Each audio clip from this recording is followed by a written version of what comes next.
Le jour de mon anniversaire, mon mari et mes enfants m'ont remis les papiers du divorce et des avis d'expulsion. La maison, l'affaire, l'entreprise, tout, disparu. Ma fille a ricané, me traitant de pathétique pendant que tous riaient. J'ai souri, signé sans trembler, et je suis parti tranquillement. En moins d'une semaine, mon téléphone s'est illuminé de 42 appels désespérés. Le karma était arrivé plus vite que prévu.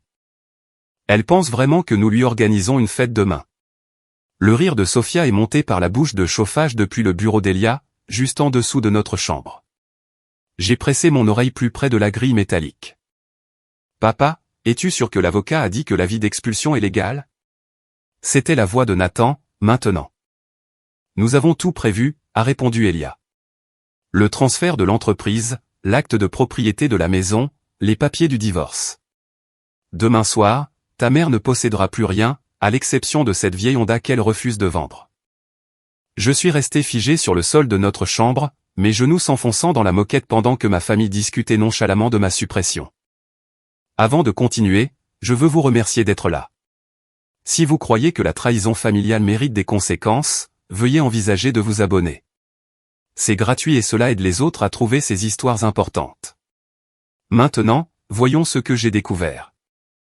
Ma main a trouvé le bord du cadre de notre lit, le serrant jusqu'à ce que mes jointures blanchissent. À travers la bouche de chauffage, j'ai entendu des chaises racler contre le sol du bureau d'Elia. Des papiers qui bruissaient.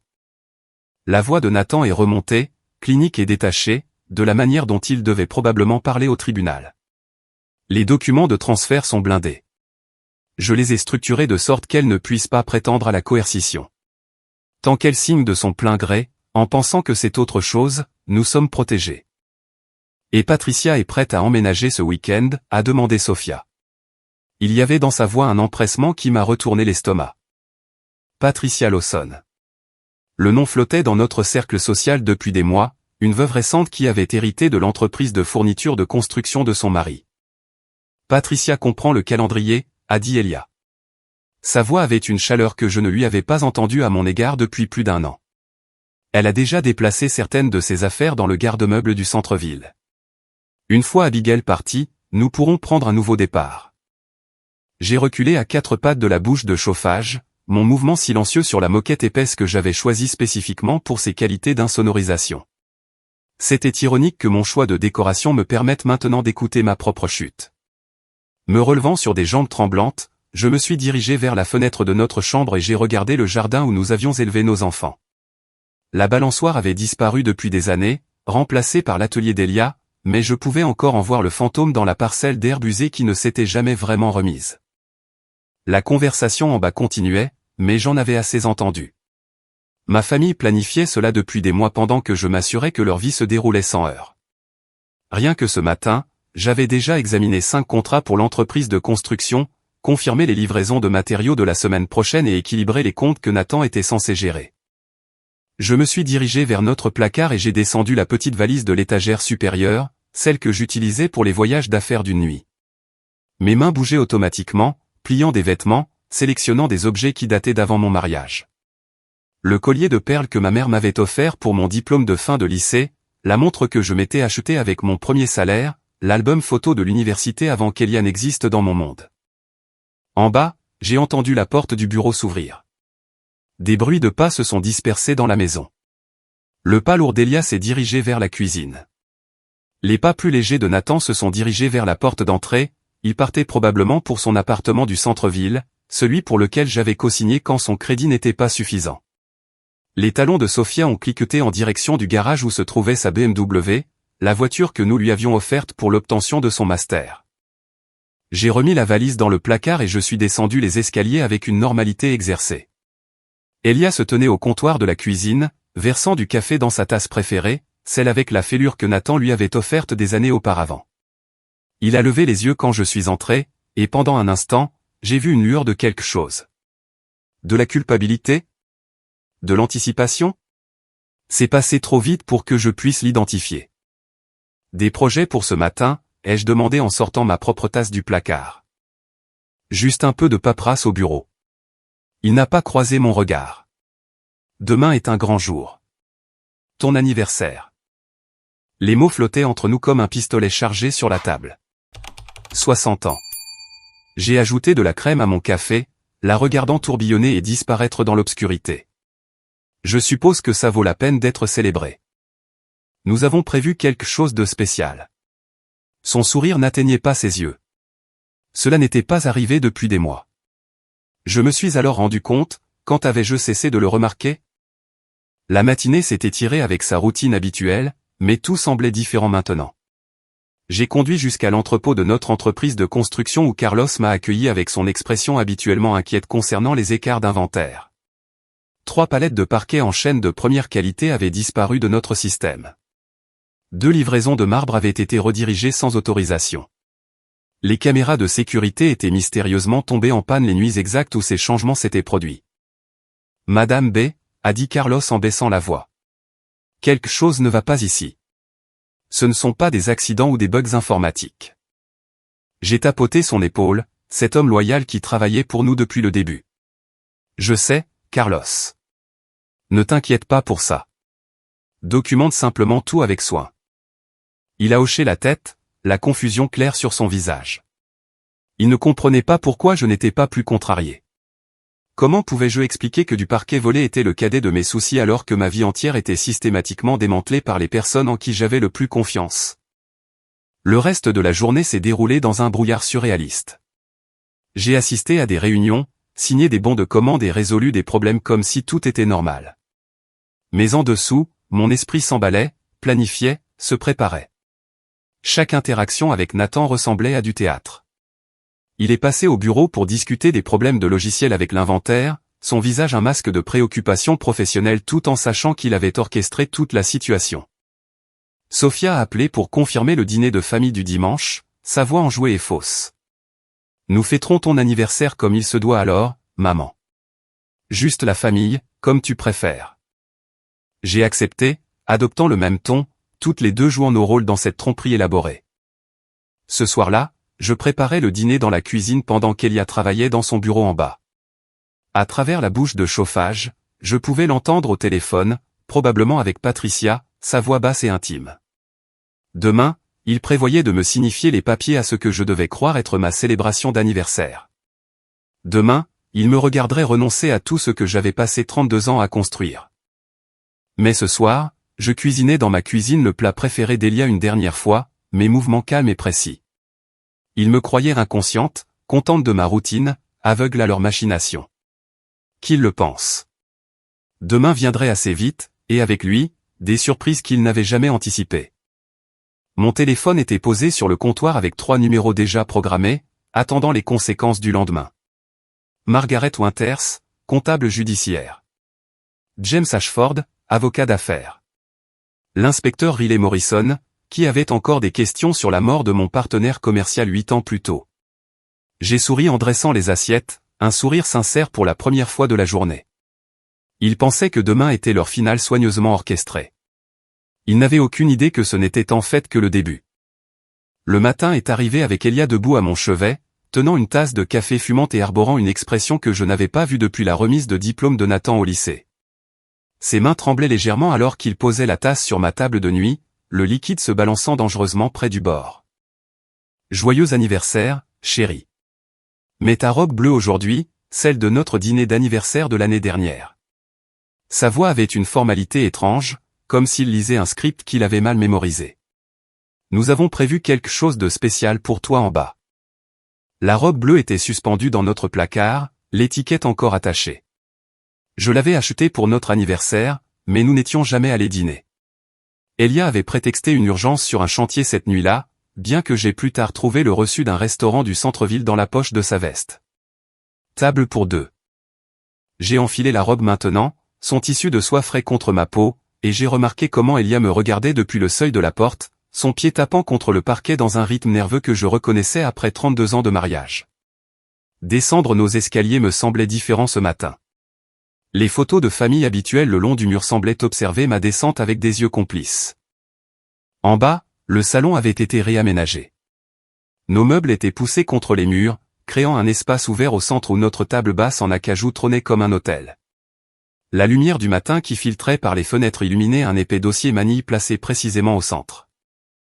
Nathan se tenait près de la porte d'entrée, sa posture large et bloquante, vêtu de son costume de tribunal bien que ce soit un samedi. Son téléphone était sorti, tenu à un angle qui suggérait un enregistrement.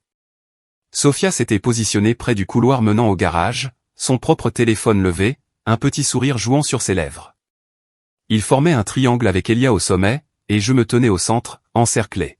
« S'il te plaît, assieds-toi, Abigail. » Elia a fait un geste vers la chaise qu'ils avaient positionnée face à la table.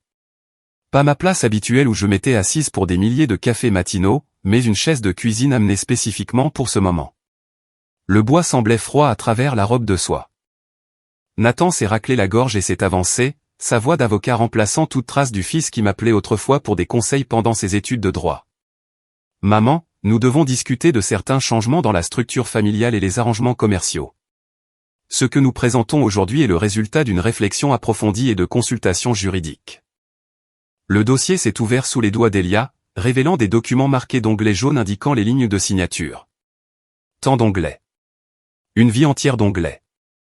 Nathan a continué de parler, ses mots s'écoulant avec une précision exercée pendant que je regardais les mains d'Elia trembler en étalant les papiers sur la surface de la table. Le premier document est une demande de dissolution de mariage. Les termes sont généreux, compte tenu des circonstances. Les yeux de Nathan n'ont jamais rencontré les miens, se concentrant plutôt sur un point juste au-dessus de ma tête. Tu recevras tes effets personnels et la Honda. Le deuxième ensemble transfère tes parts dans l'entreprise de construction à papa, reconnaissant son rôle d'opérateur principal. Le troisième renonce à toute revendication sur cette propriété, reconnaissant que l'hypothèque et les améliorations ont été financées principalement par les efforts de papa. Chaque mot atterrissait avec un impact calculé. Mais c'est Elia qui a porté le coup personnel. Nous nous sommes éloignés, Abigail. Tu sais que c'est le cas. C'est mieux pour tout le monde. Une chance pour de nouveaux chapitres. Son discours mémorisé affaiblit alors qu'il faisait un vague geste vers les papiers. Patricia Lawson, nous a aidé à naviguer cette transition. Elle comprend les affaires, comprend ce dont nous avons besoin pour avancer. Sophia a finalement parlé, sa jeune voix portant une cruauté qui devait avoir été répétée pour atteindre une telle perfection. Nous avons déjà déplacé tes affaires dans le garage, maman. Les choses qui sont vraiment à toi, en tout cas. La plupart du reste a été acheté avec l'argent de papa. Elle a légèrement baissé son téléphone pour me regarder directement. Tout est trié, étiqueté, prêt à être emporté. Le silence qui a suivi semblait vivant, respirant dans l'espace entre nous. Par la fenêtre de devant, j'ai surpris un mouvement. Madame Henderson de l'autre côté de la rue se tenait dans son jardin, faisant semblant d'arroser des plantes qui n'en avaient pas besoin. Tom Martinez, notre voisin, avait choisi ce moment pour vérifier sa boîte aux lettres pour la 3e fois ce matin. Il savait. Tout le quartier avait été informé, ou averti, ou invité à assister à mon humiliation. Tu es pathétique, maman. Les mots de Sophia ont tranché le silence avec une précision chirurgicale. Tu pensais vraiment qu'on avait encore besoin de toi? Papa a bâti cette entreprise. Nathan a l'expertise juridique. J'ai ma propre vie, ma propre carrière. À quoi contribues-tu exactement, à part faire les choses machinalement chaque jour comme une sorte de robot? Le petit rire de Nathan est venu, rapide et sec, un son que je ne lui avais jamais entendu. Le rire d'Elia a suivi, nerveux et aigu, le rire d'un homme qui avait franchi une ligne et ne pouvait plus faire marche arrière. Le son a résonné sur les murs de la maison que j'avais passé 3 décennies à créer, à entretenir et à remplir de ce que je croyais être de l'amour. Un mouvement venant de la cuisine a attiré mon attention. Marcus Webb est apparu. L'ami de Nathan de la faculté de droit, qui avait assisté à des dizaines de dîners à cette même table. Il tenait sa mallette comme un bouclier, son expression professionnellement neutre. Je suis ici en tant que témoin, a-t-il annoncé inutilement, pour vérifier que toutes les signatures sont données librement et sans coercition. Le stylo est apparu dans la main d'Elia, cher et lourd, le Mont Blanc que je lui avais offert lorsqu'il avait décroché notre premier grand contrat. Il me l'a tendu avec la même main qui avait tenu la mienne pendant les douleurs de l'accouchement, pendant les funérailles de ma mère, à travers les célébrations et les échecs et les mardis matins ordinaires qui me semblaient maintenant des trésors que je n'avais jamais correctement appréciés. J'ai pris le stylo. Son poids semblait significatif, final. La pièce a retenu son souffle alors que je tirais le premier document vers moi. Nathan a légèrement changé de position, s'assurant que son téléphone captait tout. Sophia a zoomé avec le sien. La respiration d'Elia est devenue audible dans le silence. Ma signature a coulé sur le premier onglet jaune avec une aisance exercée. Puis le deuxième, le troisième, chaque nom écrit avec la calligraphie soignée que ma mère avait insisté pour que je perfectionne à l'époque où les signatures signifiaient des promesses et où les promesses signifiaient quelque chose. J'ai signé pour renoncer à la maison où mes enfants avaient fait leur premier pas. J'ai signé pour renoncer à l'entreprise que j'avais aidé à bâtir à partir d'un seul camion et d'un rêve. J'ai signé pour renoncer à 32 ans de mariage avec la même main ferme qui avait autrefois signé notre certificat de mariage. La dernière signature apposée, j'ai posé le stylo avec un léger clic sur la surface en acajou. En levant les yeux, j'ai rencontré chacun de leurs regards tour à tour. Celui de Nathan contenait du triomphe mêlé à autre chose, de l'incertitude. Le téléphone de Sophia s'est légèrement abaissé alors qu'elle assimilait mon calme. Elia a reculé comme si je pouvais exploser, me mettre en rage, devenir la scène pour laquelle il s'était apparemment préparé. Au lieu de cela, j'ai souri. Un vrai sourire, du genre qui atteint les yeux et transforme mon visage en quelque chose qu'ils n'avaient pas vu depuis des années. La paix. Cela les a déstabilisés plus que n'importe quel cri n'aurait pu le faire. Merci, ai-je dit doucement, me levant de la chaise avec une grâce délibérée. Cela rend tout tellement plus simple. Ma contenance a duré exactement jusqu'à ce que je referme la porte de la Honda derrière moi. Le moteur de la vieille voiture a démarré à la 3e tentative, comme il l'avait fait au cours des 15 dernières années, et je me suis éloigné de mon ancienne vie avec rien d'autre que 2 valises et un silence si complet que j'avais l'impression de me noyer. L'hôtel Long Séjour se trouvait à 12 miles de la maison, assez loin pour que personne de notre cercle social ne repère accidentellement ma voiture sur le parking. Le réceptionniste a à peine levé les yeux alors que je comptais l'argent liquide pour une semaine de séjour. La chambre 237 sentait le désinfectant industriel et les rêves brisés, mais elle avait une porte qui se verrouillait et un lit qui n'était pas partagé avec un homme qui planifiait ma mise au rebut depuis 6 mois. J'ai laissé tomber les valises près de la porte et j'ai sorti mon téléphone, le passant en mode avion avant de retirer complètement la carte SIM. Il s'attendait à ce que j'appelle quelqu'un, n'importe qui, pour rager, pleurer et supplier pour des explications. Au lieu de cela, je disparaîtrais dans le silence qu'ils avaient créé. Mais d'abord, j'avais besoin d'informations. Pendant le trajet, j'avais photographié mentalement chaque document que j'avais signé. Et maintenant, j'ai étalé mon téléphone sur le lit, zoomant sur les images que j'avais réussi à capturer en faisant semblant de lire. Le langage juridique de Nathan était précis mais arrogant. Il avait enfoui des clauses dans des sous-sections, supposant que je signerais sans lire, tout comme j'étais censé faire tout le reste sans réfléchir. Une clause a particulièrement attiré mon attention, un accord de non-concurrence m'empêchant de travailler dans la construction dans un rayon de 500 miles, inapplicable selon la loi de l'État, mais il ne savait pas que je le savais. Mon carnet s'est rapidement rempli de colonnes d'informations, les actifs qu'ils connaissaient contre ceux qu'ils ignoraient. Le compte professionnel séparé que j'avais ouvert il y a 3 ans lorsque j'avais commencé à remarquer des anomalies, contenant maintenant $40 000 d'honoraires de consultation légitimes provenant de projets parallèles qu'Elia avait jugés trop petits pour s'en préoccuper. Le garde-meuble de l'autre côté de la ville où je gardais les antiquités de ma mère, toujours à mon nom de jeune fille. Le réseau de fournisseurs qui traitait directement avec moi, contournant les canaux officiels de l'entreprise. À minuit pile, je suis allé au centre d'affaires de l'hôtel et j'ai utilisé leur téléphone pour passer le premier appel.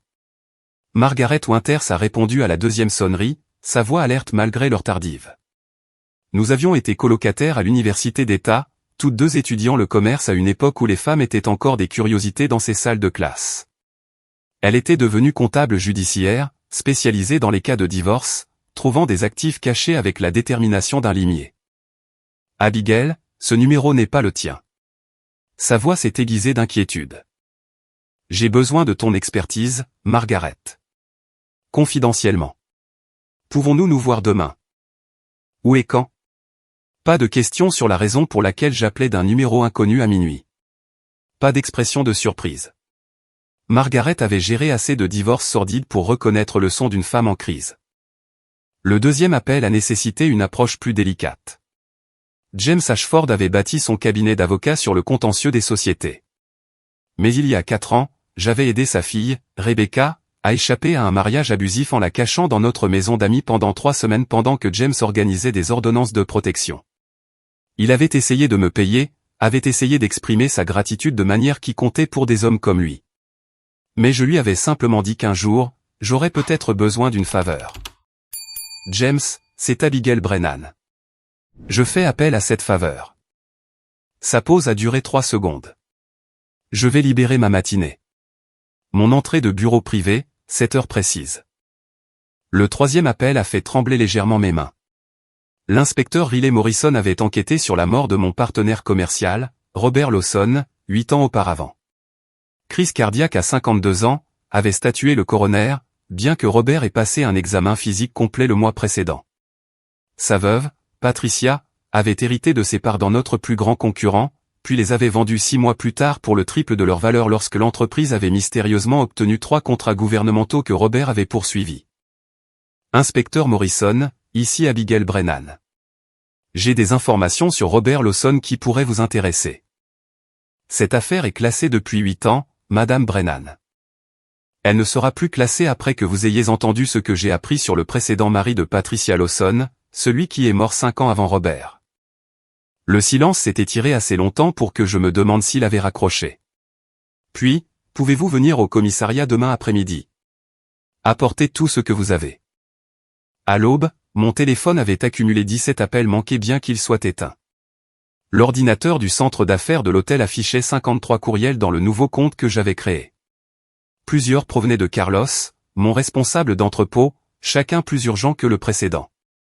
Je l'ai appelé depuis le téléphone de l'hôtel, sachant qu'il serait à l'entrepôt à 5h30, comme il l'avait été chaque matin depuis 12 ans. Madame B, Dieu merci. Tout devient fou ici. Monsieur B est arrivé à 4 heures ce matin avec cette femme Lawson, m'a fait changer tous les mots de passe des ordinateurs, a dit que vous preniez un congé médical. Sa voix a baissé. Elle mesurait les bureaux, parlait de rénovation. Carlos, j'ai besoin que tu fasses exactement ce qu'ils te disent, mais j'ai aussi besoin que tu documentes tout. Chaque changement, chaque visiteur, chaque commande ou annulation inhabituelle. Peux-tu le faire sans être évident? Vous m'avez donné ma chance quand personne d'autre ne voulait, Madame B. Je n'oublie pas ça. Les 2 heures suivantes ont apporté un flot d'informations. 3 clients importants avaient appelé Carlos directement, confus par des courriels de Nathan annonçant une restructuration et des augmentations de prix. 2 fournisseurs ont signalé que les conditions de paiement avaient été unilatéralement modifiées de 30 à 90 jours. Le contremaître du projet Anderson a mentionné que des matériaux de qualité inférieure avaient été livrés ce matin malgré les spécifications indiquant clairement une qualité supérieure. Mais l'information la plus précieuse est venue d'une source inattendue. Nancy Palmer, qui tenait le café où Elia rencontrait ses clients, a appelé la ligne principale de l'hôtel en me demandant spécifiquement. Quelqu'un lui avait dit que je pourrais y séjourner. Ma chérie, je ne sais pas ce qui se passe dans ton monde, mais ton mari rencontre Patricia Lawson tous les mardis et jeudis matins depuis 18 mois. Toujours la banquette du coin, pensant toujours qu'ils étaient discrets. Elle a fait une pause. Ma cousine Linda travaille au palais de justice. Patricia y est allée 3 fois le mois dernier pour déposer des documents. Et voici la partie intéressante, elle a déposé exactement les mêmes types de documents avant la mort de son 2e mari. Linda s'en souvient parce que ça semblait étrange à l'époque, de tout mettre en ordre des mois avant sa crise cardiaque soudaine. Les pièces ont formé un motif si clair que je me suis demandé comment j'avais pu le manquer. Elia n'était pas tombé amoureux d'une femme plus jeune ou ne s'était pas lassé de notre mariage. Il avait été sélectionné, préparé, et était maintenant positionné pour quelque chose de bien pire qu'un divorce. Patricia Lawson ne volait pas seulement des entreprises. Elle éliminait leurs propriétaires après en avoir pris le contrôle. J'ai passé un dernier appel ce matin-là, cette fois à Sarah Martinez, qui dirigeait l'agence de détectives privée que James avait recommandée pour les affaires commerciales. Ses tarifs étaient élevés mais en valaient la peine, surtout quand j'ai mentionné le nom de Patricia Lawson. Cette femme a une réputation, a dit Sarah prudemment. J'aurai besoin d'une avance, mais je peux avoir un rapport préliminaire d'ici demain. Attention, cependant. Si la moitié de ce que j'ai entendu est vrai, vous n'avez pas affaire à une simple situation de divorce. Vous avez affaire à quelqu'un qui joue pour de bon, de manière permanente. La chambre d'hôtel s'était transformée d'un refuge en un centre de commandement. Des documents étalés sur le lit. Un ordinateur portable ouvert sur des comptes professionnels qu'il ne connaissait pas. Des numéros de téléphone d'alliés qui m'aideraient à naviguer dans le désastre que ma famille avait déchaîné. Il pensait avoir gagné.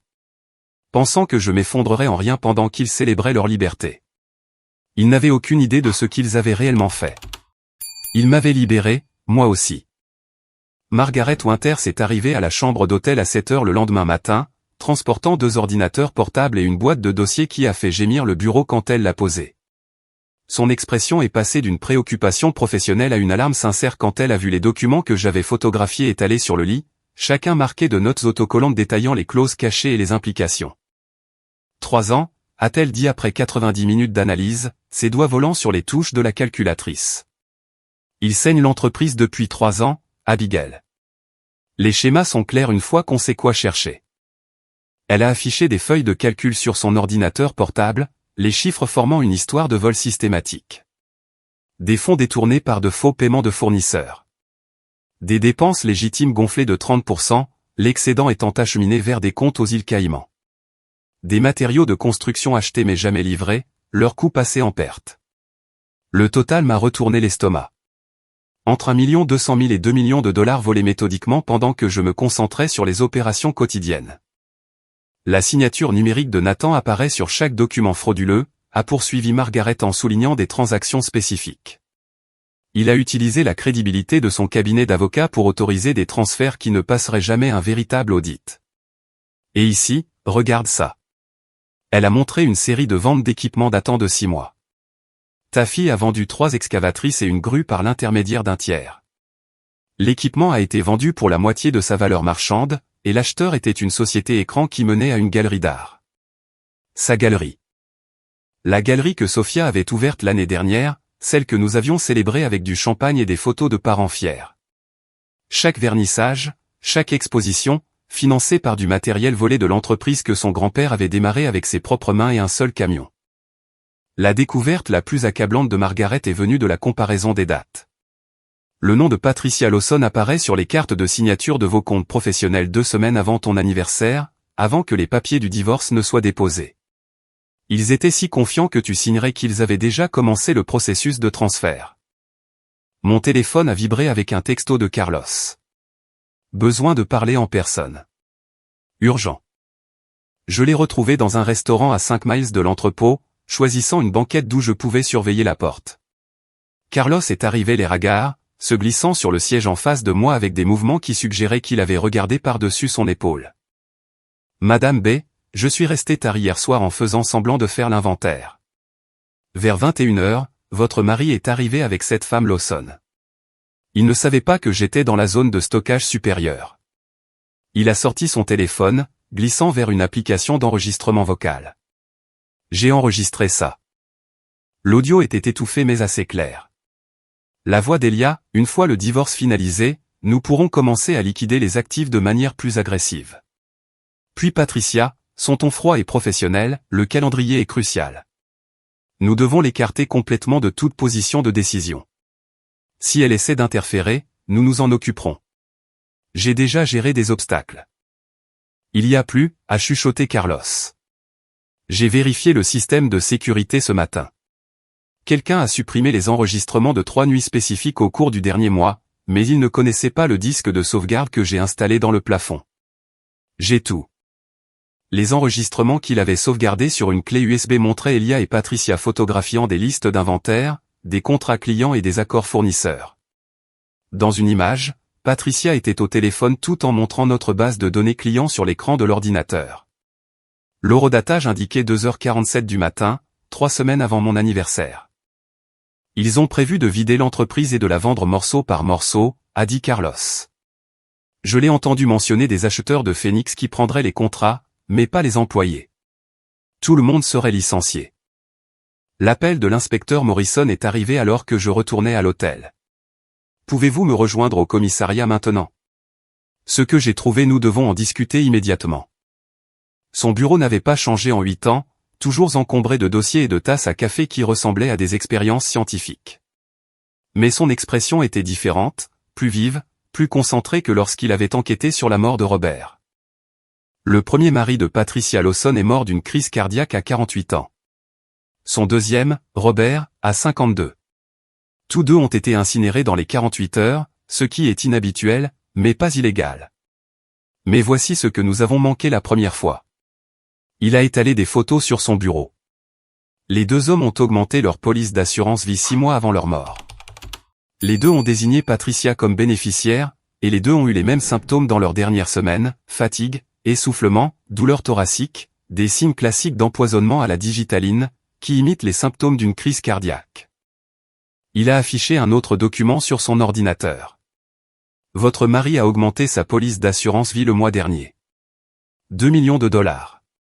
Patricia Lawson est désignée comme bénéficiaire secondaire après vous, mais une fois le divorce finalisé, elle devient la principale. Je vois, ai-je terminé. Mon spécialiste technique a récupéré des messages textes supprimés d'un téléphone que Patricia pensait avoir détruit. Elle et votre mari ont discuté de solutions permanentes et des ajustements de calendrier concernant quelqu'un qu'ils appellent l'obstacle. Étant donné le contexte, nous pensons que c'est vous. La pièce m'a semblé plus petite soudainement, les implications écrasantes. Il ne s'agissait pas seulement d'argent ou d'affaires. Patricia était passée du meurtre financier au vrai meurtre, et Elia était soit complice, soit le prochain sur sa liste. Mon téléphone a sonné avec un numéro que je ne reconnaissais pas. C'était Michael Anderson, dont le projet de développement immobilier représentait 40% des contrats actuels de notre entreprise. Abigail, je vous appelle directement parce que quelque chose ne va pas. Nathan a manqué notre réunion hier, puis a envoyé des matériaux de qualité inférieure sur mon site qui n'étaient même pas proches des spécifications. Mon contremaître a dû refuser la livraison. Le bois de qualité inférieure aurait pu causer une défaillance catastrophique. Sa voix s'est durcie. J'ai aussi entendu dire que vous n'êtes plus avec l'entreprise. Est-ce vrai? C'est compliqué, Michael. Alors démêlez ça. J'ai engagé votre entreprise pour votre réputation de qualité. Si vous démarrez quelque chose de nouveau, je veux en faire partie. Le contrat peut être transféré si les conditions sont remplies. 2 autres clients ont appelé dans l'heure avec des préoccupations similaires. L'incompétence de Nathan détruisait des relations que j'avais mis 20 ans à bâtir. Les substitutions de matériaux de Sophia avaient provoqué un effondrement mineur sur un chantier, heureusement sans blessés, mais les problèmes de responsabilité s'accumulaient. Le soir, j'avais 3 boîtes de dossiers de preuves, fraude financière, complot en vue de commettre un meurtre, sabotage d'entreprise, et suffisamment de documentation pour détruire la vie de tous ceux qui avaient ri de mon humiliation il y a à peine 48 heures. Margaret avait tracé les comptes offshore. Morrison avait monté un dossier qui déclencherait une enquête fédérale. Carlos avait sauvegardé des enregistrements qui prouveraient la préméditation. Le rapport préliminaire de Sarah Martinez sur Patricia incluait 2 autres morts suspectes dans différents états. La femme qui était sortie de sa maison avec rien d'autre que des souvenirs s'était transformée en quelque chose de tout à fait différent. Ils pensaient se débarrasser d'une épouse et d'une mère usée. Au lieu de cela, ils avaient créé leur propre pire cauchemar, une femme qui n'avait plus rien à perdre et tout à prouver. Les boîtes de dossiers étaient dans ma chambre d'hôtel comme des armes chargées prêtes à être utilisées, mais je me suis forcé à attendre. Le timing déterminerait si mes preuves les détruiraient ou les blesseraient simplement assez pour qu'ils ripostent. Chaque matin apportait de nouveaux rapports de Carlos qui confirmaient ce que je savais déjà, sans moi, l'entreprise se dévorait de l'intérieur. La grue Henderson est de nouveau tombée en panne aujourd'hui, m'a informé Carlos lors de notre appel du mardi matin. Nathan a refusé d'autoriser les frais de réparation, a dit que nous devrions simplement utiliser celle de secours. Il ne sait pas que nous avons vendu la grue de secours il y a 6 mois. Sophia s'est occupée de cette transaction elle-même. L'opérateur a dû quitter le chantier Mitchell. Par la fenêtre de l'hôtel, je regardais la pluie strier la vitre pendant que Carlos détaillait la cascade de défaillances. Le système de facturation automatisé s'était planté parce que Nathan avait oublié de renouveler la licence du logiciel. 3 sous-traitants avaient quitté les chantiers après que les paiements aient été retardés de plus de 90 jours. L'assurance responsabilité civile devait expirer dans 1 semaine parce que Sophia avait utilisé les paiements des primes pour couvrir le loyer de sa galerie. J'ai tout documenté dans un journal en cuir, chaque échec méticuleusement enregistré avec date, heure et conséquences. La prise de notes méthodique me donnait quelque chose sur quoi me concentrer, autre que le trou dans ma poitrine où ma famille vivait autrefois. 32 ans de mariage réduit à des pièces à conviction. 2 enfants que j'avais élevés devenus co-conspirateurs dans mon élimination.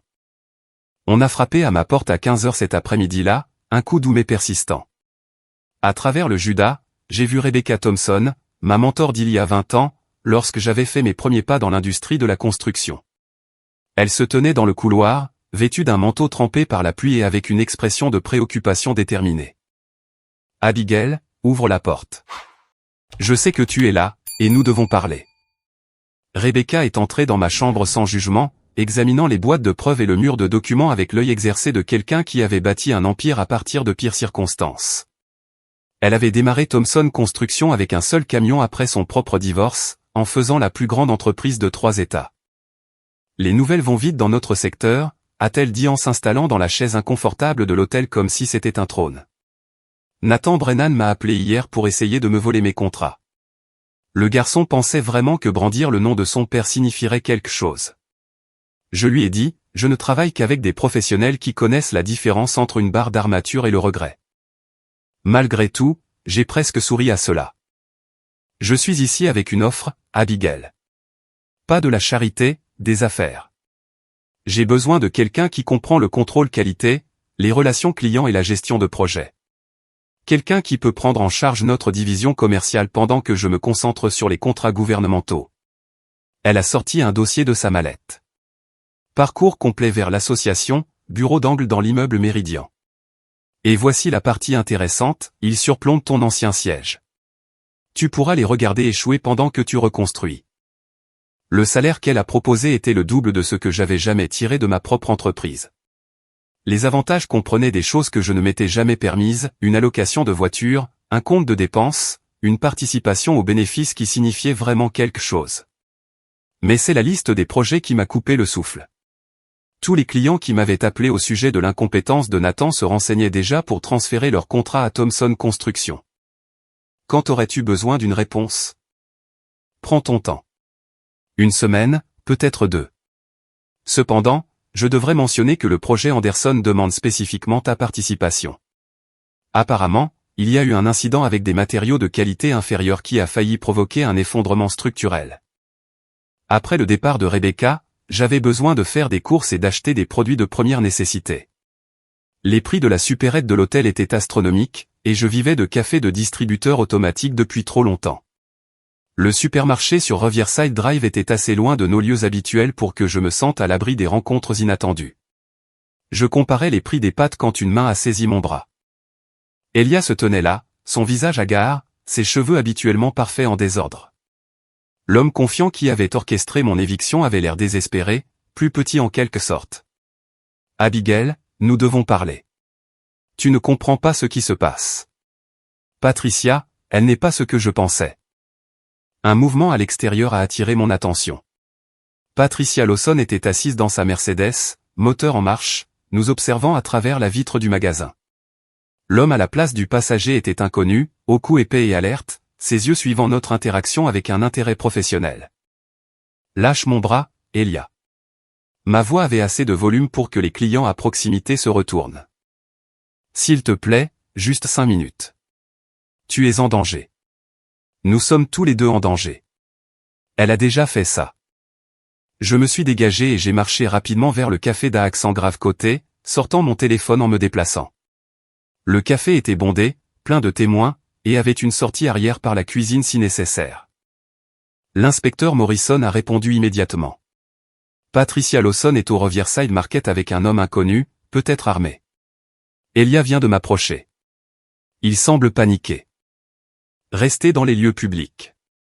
J'envoie une unité maintenant. À travers la fenêtre du café, j'ai regardé Elia sortir du magasin et s'approcher de la voiture de Patricia. Elle a baissé la vitre, et même de loin, je pouvais voir son expression passer de charmante à vicieuse.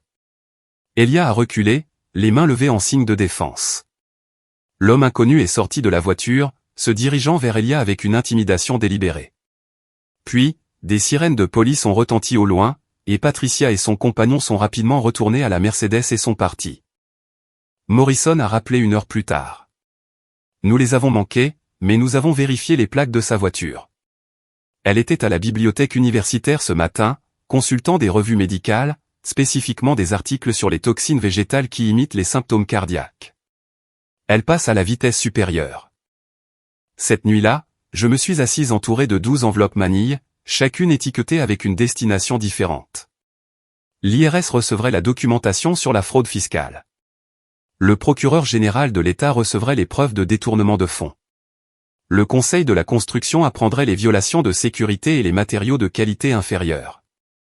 Les compagnies d'assurance de Patricia Lawson découvriraient des schémas intéressants dans son historique de bénéficiaires. Mais le chef-d'œuvre était le paquet destiné à la journaliste d'investigation de Channel 7, Dana Chin, qui cherchait une histoire sur la corruption d'entreprise. J'ai inclus suffisamment de preuves pour lancer une enquête, mais j'ai retenu les révélations les plus dommageables. Celle-ci viendrait plus tard, parfaitement synchronisée avec la tentative d'Elia de déposer des demandes d'incompétence mentale contre moi. Chaque paquet contenait différentes pièces du puzzle, garantissant que plusieurs enquêtes seraient lancées simultanément. Aucune agence n'aurait le tableau complet, mais ensemble, elles créeraient un filet inéluctable. Des copies numériques ont été téléchargées sur des comptes de stockage en nuage sous différents noms. Des copies physiques ont été sécurisées dans un coffre-fort dans une banque où personne ne me connaissait. La 12e enveloppe était différente. Elle contenait une seule photographie, Patricia et Elia à l'entrepôt à 2h47 du matin, et une note, je sais tout. À vous de jouer. Cette enveloppe serait livrée en main propre à Patricia Lawson demain après-midi, juste après l'envoi des autres. Qu'elle se demande ce que je savais. Quelle panique à l'idée des agences qui enquêtaient déjà. Qu'elle commette le genre d'erreur que les gens désespérés font toujours lorsqu'ils réalisent que leur plan parfait s'effondre. La pluie avait cessé, laissant le parking briller sous les lampadaires. Quelque part en ville, ma famille dormait probablement paisiblement dans des lits que j'avais choisis, dans des chambres que j'avais décorées, confiante dans sa victoire. L'aube du 12e jour m'a trouvé debout à un comptoir de service postal, regardant l'employé traiter 11 colis en recommandé. Chaque enveloppe a disparu dans le système avec un numéro de suivi que j'ai soigneusement noté. Le 12e colis, l'avertissement personnel de Patricia, serait livré par coursier à 14 heures précises, donnant aux enquêtes officielles une avance de 6 heures. Le temps que j'arrive au bureau de Rebecca Thompson pour ma première journée de travail officieuse, la machine de la justice avait déjà commencé à tourner. Rebecca m'avait donné un espace de travail temporaire à l'étage de la direction, un bureau aux parois de verre qui surplombait le quartier de la construction de la ville. De ma fenêtre, je pouvais voir l'immeuble qui abritait Brennan Construction, l'entreprise que j'avais aidé à bâtir à partir de rien. À 9h47, 3 véhicules gouvernementaux banalisés se sont garés sur le parking de mon ancien siège. Des agents fédéraux en sont sortis avec des boîtes et des dossiers de mandat, leurs mouvements efficaces et exercés. À travers le télescope puissant de Rebecca, qu'elle gardait pour les études de marché, j'ai regardé les employés se rassembler aux fenêtres, leur confusion visible même à cette distance. Mon téléphone, silencieux depuis près de 2 semaines, a commencé sa symphonie à 10h15. Le premier appel venait d'Elia. Je l'ai laissé aller sur la messagerie vocale, puis j'ai écouté. Abigail, il se passe quelque chose. L'IRS vient de geler tous nos comptes. Il parle de déclaration de revenus frauduleuses. Ça doit être une erreur. Appelle-moi immédiatement. 5 minutes plus tard, un autre message vocal. Le bureau du procureur général de l'État est ici avec un mandat. Ils saisissent les ordinateurs. Abigail, quoi que tu penses qu'il s'est passé, ce n'est pas la bonne façon de faire. S'il te plaît. Le premier message de Nathan est arrivé à 10h32. Mère, je ne sais pas ce que tu as fait, mais tu es en train de détruire tout ce que grand-père a construit. Nous pouvons résoudre cela en privé. En tant que ton avocat, en tant que ton fils, je te conseille de me contacter immédiatement. À midi, les messages vocaux avaient évolué. La voix d'Elia était passée de la confusion à la colère, puis à quelque chose qui approchait la panique. Ils ont trouvé les comptes offshore. Comment savais-tu pour les comptes offshore? Patricia dit que tu as dû nous espionner illégalement. Nous nous battrons, Abigail. Tu ne gagneras pas. Les menaces juridiques de Nathan s'étaient dissoutes en négociations désespérées. Le Conseil de la construction menace de révoquer notre licence. 3 projets viennent d'annuler leur contrat. Maman, s'il te plaît, parlons-en rationnellement. Nous pouvons trouver un arrangement. Mais c'est le message de Sophia qui portait la transformation la plus frappante. Sa voix, habituellement si confiante et dédaigneuse, s'est brisée de peur sincère. Maman, ma galerie a été saisie. Ils disent qu'elle a été achetée avec des fonds détournés. Je ne comprends pas ce qui se passe. Je n'ai nulle part où aller. L'appartement était au nom de l'entreprise. Mes cartes ne fonctionnent pas, maman, je ne sais pas comment, je n'ai jamais eu à le faire. S'il te plaît, appelle-moi. 42 appels au total à 15 heures. J'ai documenté chacun d'eux, sauvegardant les messages vocaux sur plusieurs appareils. La preuve de leur panique serait utile s'ils essayaient de plaider l'ignorance plus tard. Le coursier a confirmé la livraison du colis de Patricia à 14h03. À 14h47, l'enquêteur de Sarah Martinez m'a envoyé des photos qui dépassaient mes attentes les plus folles. Patricia se tenait sur le balcon de son penthouse, jetant ce qui semblait être les vêtements d'Elia dans les airs. Des costumes coûteux flottaient comme des drapeaux de reddition pendant qu'elle criait assez fort pour que les immeubles voisins l'entendent. Elle a trouvé les photos dans le colis, a expliqué Sarah au téléphone. Des photos d'Elia avec 2 femmes différentes dans des bars d'hôtel au cours de l'année écoulée. Il la manipulait pendant qu'elle le manipulait. Elle détruit tout ce qu'il a laissé chez elle. La vidéo de l'enquêteur montrait Elia arrivant à l'immeuble, levant les yeux vers la pluie de vêtements, puis reculant alors que Patricia semblait jeter un ordinateur portable qui a explosé sur le trottoir près de ses pieds. Le gardien de sécurité a bloqué son entrée tandis que l'on pouvait entendre Patricia hurler qu'on s'était moqué d'elle. Il y a plus, a poursuivi Sarah. Elle est descendue dans le hall avec des ciseaux, menaçant de lacérer les sièges de sa voiture. La sécurité de l'immeuble a dû la maîtriser. Elia s'est enfuie dans un motel près de l'autoroute 9. Le même où vous séjournez, en fait. Il est à 3 portes de votre chambre. L'ironie était presque poétique. L'homme qui avait orchestré mon exil vivait maintenant dans le même motel bon marché, mangeant probablement dans les mêmes distributeurs automatiques, et éprouvant certainement la même réalisation écrasante que tout ce qu'il pensait contrôler lui avait échappé. Rebecca et moi avons passé l'après-midi à rendre visite à des clients qui avaient exprimé des inquiétudes quant à la stabilité de Brennan Construction.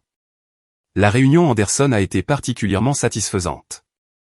Michael Anderson lui-même nous a accueillis dans son bureau, où les plans architecturaux de son développement couvraient toutes les surfaces. Abigail, je suis heureux que vous soyez là. J'ai reçu un appel de Nathan Brennan ce matin menaçant d'une action en justice si je rompais notre contrat. 20 minutes plus tard, la nouvelle des enquêtes fédérales sur l'entreprise est tombée.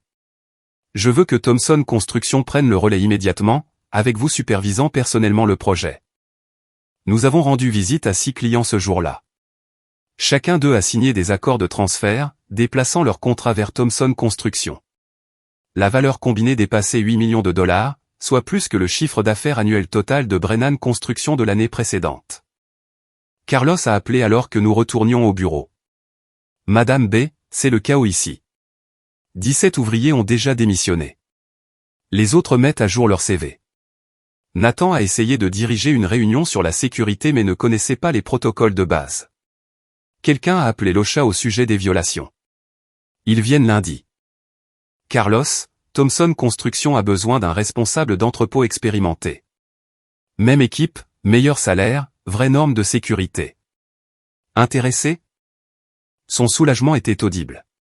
Quand est-ce que je commence? Le soir, Rebecca et moi avions embauché 12 des meilleurs employés de Brennan Construction, sécurisé 4 contrats majeurs et établi un calendrier de transition qui remettrait le projet Anderson sur les rails en une semaine. Nous avons célébré avec un café dans son bureau, regardant le dernier véhicule gouvernemental quitter le parking de Brennan Construction.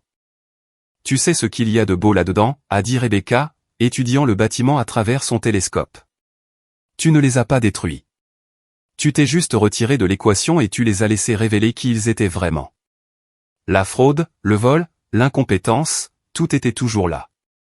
Tu n'étais que la fondation qui maintenait le tout. Mon téléphone a vibré avec le message texte numéro 43 d'Elia. Patricia, c'est pour les autres femmes.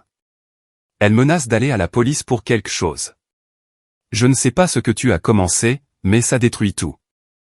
J'ai supprimé le message sans répondre. Demain, la nouvelle serait rendue publique. Le reportage d'investigation de Dana Chin serait diffusé pendant le journal du soir. La communauté de la construction apprendrait la fraude, les violations de sécurité et les enquêtes fédérales. D'ici la fin de la semaine, Brennan Construction n'existerait plus que comme une histoire édifiante sur la cupidité et la trahison. Mais ce soir, j'étais assise dans mon bureau temporaire, regardant la ville que j'avais aidé à construire, une structure de qualité à la fois. Demain, je signerai mon contrat de travail avec Thomson Construction. Demain, je commencerai à reconstruire ma vie professionnelle selon mes propres termes. Le téléphone a sonné une fois de plus. Appel numéro 44. Cette fois, j'ai reconnu le numéro comme étant celui de la réception du motel.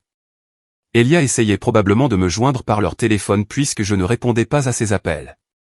Je l'ai laissé sonner, j'ai fait mes valises et je me suis dirigé vers ma chambre dans un autre hôtel de l'autre côté de la ville. La nouvelle chambre d'hôtel semblait plus sûre, à 20 miles d'Elia et de ses tentatives désespérées de me joindre par la réception du motel. Je venais de finir d'organiser mes nouvelles fournitures de bureau lorsque le reportage d'investigation de Dana Chin a commencé à être diffusé sur la télévision murale.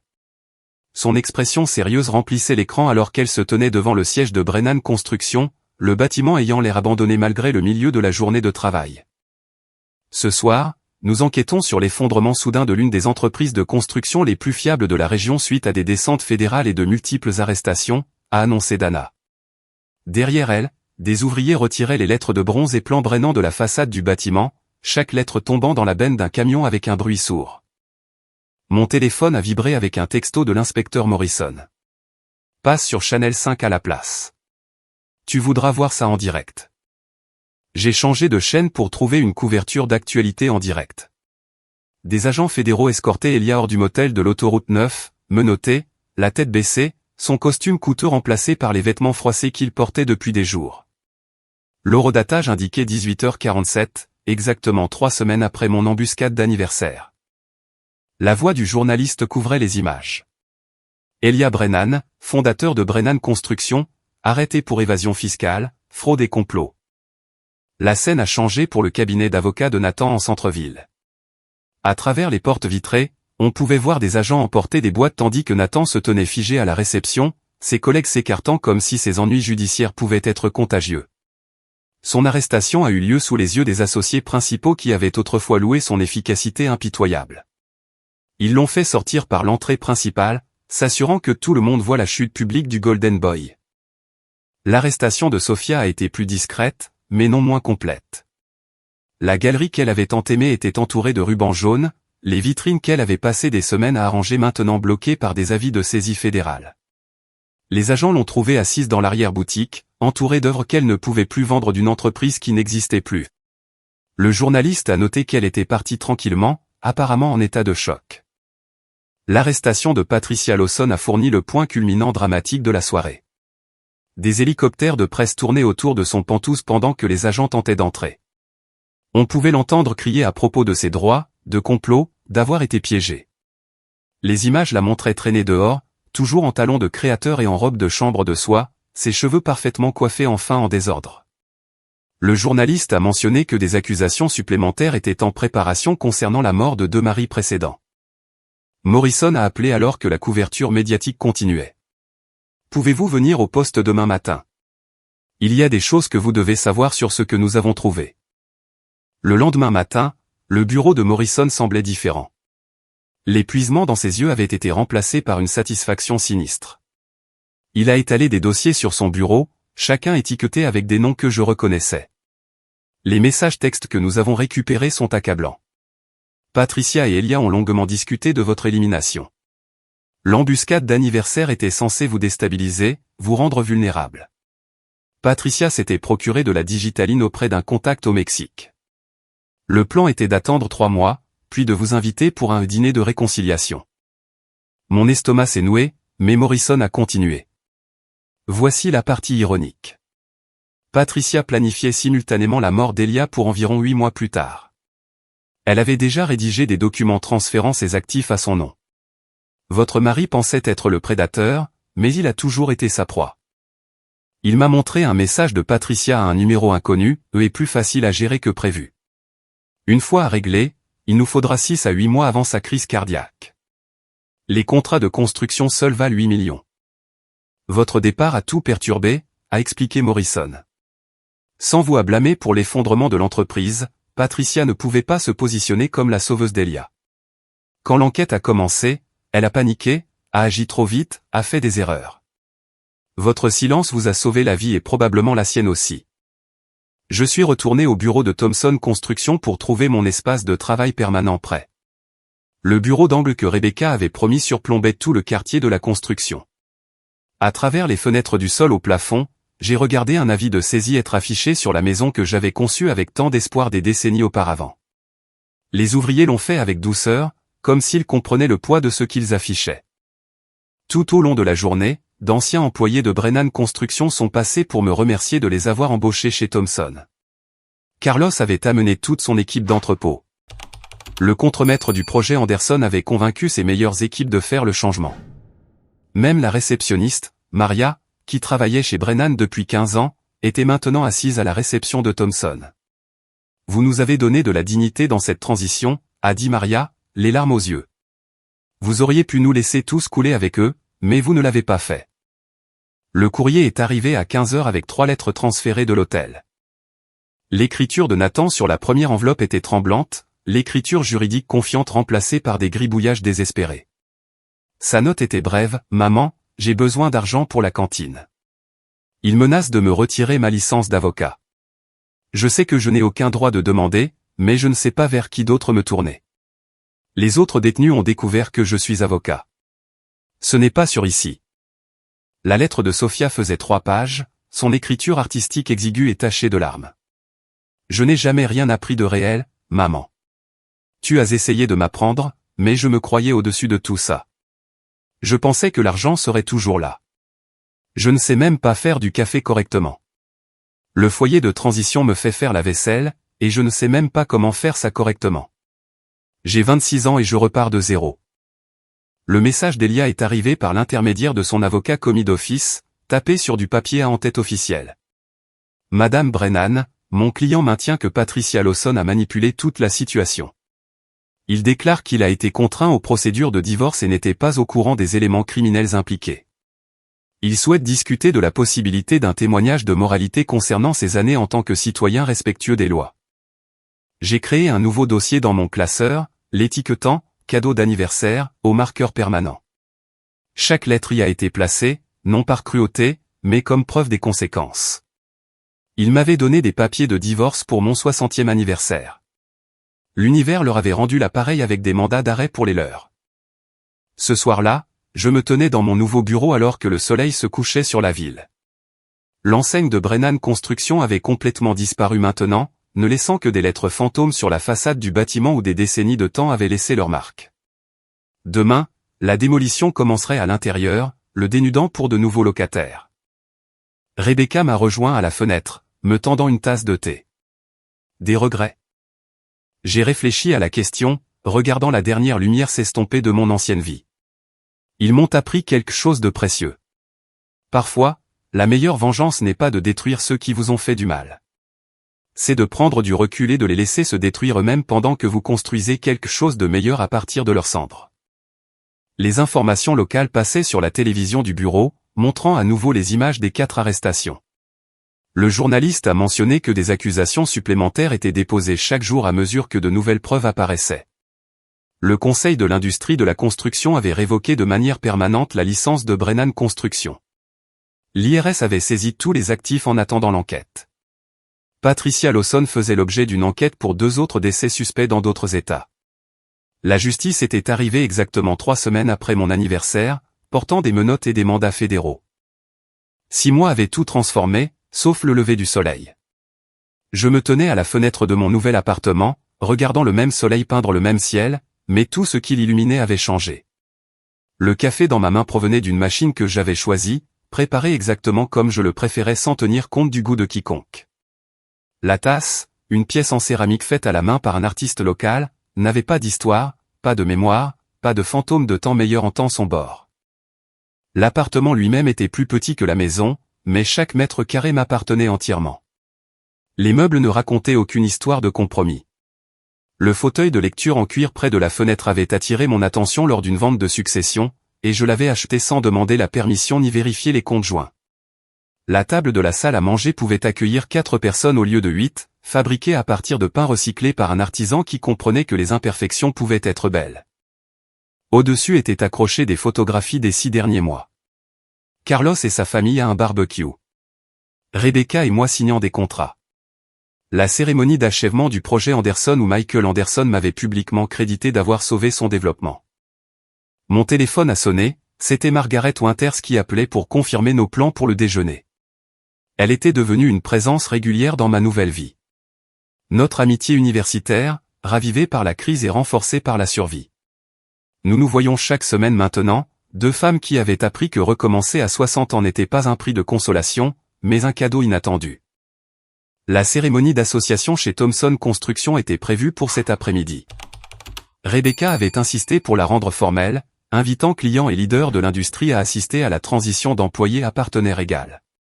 Les documents étaient déjà signés, j'avais appris à lire chaque mot maintenant, mais Rebecca comprenait la valeur de la reconnaissance publique. La salle de conférence s'est remplie de gens qui avaient assisté à mon humiliation publique et à ma reconstruction privée. Michael Anderson est arrivé tôt, amenant sa femme, qui m'a prise à part pour me murmurer son admiration. 3 autres clients importants étaient présents, chacun ayant transféré ses contrats de Brennan à Thomson spécifiquement en raison de ma participation. L'inspecteur de la construction qui avait signalé les violations de sécurité de Nathan m'a serré la main avec un respect sincère. Rebecca se tenait au podium, sa voix portant à travers la pièce avec une autorité exercée. Il y a 6 mois, cette entreprise a gagné quelque chose d'inestimable, l'intégrité sous forme humaine. Abigail Brennan s'est reconstruite et a reconstruit notre division commerciale simultanément, obtenant 8 millions de dollars de nouveaux contrats tout en maintenant un dossier de sécurité parfait. Aujourd'hui, elle devient ma partenaire égale chez Thomson Construction, bien qu'elle ait toujours été mon égale dans tout ce qui compte. Les applaudissements semblaient différents de toute reconnaissance que j'avais reçue auparavant. C'était entièrement gagné par mes propres efforts, pas la gloire reflétée du succès d'un mari ou des réalisations d'enfants. Le champagne avait un goût plus doux parce que je l'avais payé moi-même. Ce soir-là, une lettre est arrivée à mon bureau. Sous-officiel du Bureau fédéral des prisons, le numéro de matricule d'Elia dans le coin. À l'intérieur, un formulaire de demande de visite avec une note manuscrite, s'il te plaît. Une conversation avant mon transfert. Il y a des choses que tu dois savoir sur les enfants. J'ai tenu le papier un long moment, sentant son poids. L'homme qui avait orchestré ma mise au rebut invoquait nos enfants pour me manipuler une dernière fois. Mais la curiosité l'a emporté. 3 jours plus tard, j'étais assise dans la salle de visite d'un centre de détention fédéral, regardant amener quelqu'un qui ressemblait à Elia, vieilli de 10 ans. Sa combinaison orange flottait sur une silhouette qui avait perdu 30 livres. La posture confiante avait été remplacée par un dos voûté défensif. Quand il s'est assis en face de moi, séparé par du verre renforcé, ses mains tremblaient en prenant le téléphone. « Tu as l'air bien », a-t-il dit, sa voix creuse à travers le récepteur. Je n'ai rien dit, attendant. Ils ont des difficultés. Nathan et Sophia. L'avocat commis d'office dit que Nathan pourrait obtenir 18 mois en sécurité minimale s'il coopère pleinement. Sophia est dans un foyer de transition où elle apprend des compétences professionnelles. Il a fait une pause, étudiant mon visage en quête d'une sympathie qui n'était pas là. Il y a les enfants, Abigail. Ils ont cessé d'être mes enfants quand ils ont ri de ma douleur. Son visage s'est légèrement décomposé. J'ai besoin d'argent pour la cantine et d'un avocat, un vrai. L'équipe de Patricia essaie de tout me mettre sur le dos, me faisant passer pour le cerveau alors qu'elle tirait toutes les ficelles. Tu as fait tes choix, Elia. Chaque signature, chaque mensonge, chaque réunion secrète avec Patricia. C'étaient tous des choix. Je t'ai aimé un jour, a-t-il dit désespérément. 32 ans ne comptent-ils pour rien? Ça comptait pour tout. C'est pourquoi la trahison a été si complète. Je me suis levé pour partir. Abigail, s'il te plaît. Sa voix s'est brisée au téléphone. Je suis transféré à la prison fédérale en Arizona. 5 ans minimum. Je vais y mourir. J'ai raccroché le téléphone et je suis parti, ses cris étouffés me suivant à travers le verre renforcé. Le désespoir dans sa voix était le même ton que j'avais porté dans ma poitrine ce matin où il m'avait tendu une embuscade. Maintenant, c'était son fardeau à porter. Une semaine plus tard, une autre lettre inattendue est arrivée. Celle-ci de Jennifer, l'ex-femme de Nathan, dont il avait divorcé il y a 2 ans, prétendant qu'elle manquait d'ambition. Elle avait des difficultés, écrivait-elle, essayant de recommencer sa vie après que Nathan ait caché des actifs pendant leur divorce. Elle avait entendu parler de mon nouveau poste et se demandait si Thomson Construction avait des postes de débutants. Je l'ai embauchée comme assistante administrative. Elle est arrivée ce premier matin, nerveuse mais déterminée, reconnaissante pour la chance que Nathan ne lui avait jamais donnée. L'avoir retrouvé lentement sa confiance au cours des semaines suivantes m'a donné l'impression que l'équilibre était rétabli dans l'univers. Les nouvelles ont finalement cessé de couvrir le scandale de Brennan Construction. Elia a pris 7 ans. Patricia a eu la perpétuité sans possibilité de libération conditionnelle après qu'il l'ait liée à 4 meurtres dans 3 États. Nathan a reçu 2 ans et une radiation permanente du barreau. Sophia a eu une probation et des travaux d'intérêt général, bien que le foyer de transition ait signalé qu'elle apprenait enfin les compétences de base de la vie. J'ai gardé leurs lettres dans le dossier marqué « Cadeau d'anniversaire », les lisant occasionnellement pour me rappeler le chemin parcouru depuis ce matin de cruauté orchestrée. Ils m'avaient donné des papiers de divorce et des avis d'expulsion, pensant mettre fin à mon histoire. Au lieu de cela, ils m'avaient libéré pour en écrire une meilleure. Debout dans mon bureau alors qu'une autre journée se terminait, je regardais les lumières de la ville commencer leur spectacle nocturne. Quelque part dans les prisons fédérales du pays, les personnes qui avaient essayé de m'effacer apprenaient ce que signifiait vraiment l'effacement. Ces 42 appels désespérés étaient arrivés trop tard parce que le karma avait déjà été mis en marche au moment où ils avaient choisi la cruauté plutôt que la compassion. Mon téléphone était silencieux sur mon bureau, n'étant plus une source d'angoisse mais un outil pour l'entreprise que je construisais selon mes propres termes. Demain apporterait de nouveaux contrats, de nouveaux défis, de nouvelles opportunités de prouver que la meilleure vengeance n'était pas la destruction, mais la reconstruction. J'avais bâti de la beauté à partir de leurs cendres, et elle m'appartenait entièrement. Si cette histoire de vengeance calculée vous a tenu en haleine, cliquez sur le bouton « J'aime » tout de suite. Ma partie préférée était quand Abigail a calmement signé chaque document avec un sourire serein, sachant qu'elle avait déjà mis son plan en marche. Quel a été votre moment le plus satisfaisant? Laissez-le dans les commentaires ci-dessous. Ne manquez pas d'autres histoires captivantes comme celle-ci.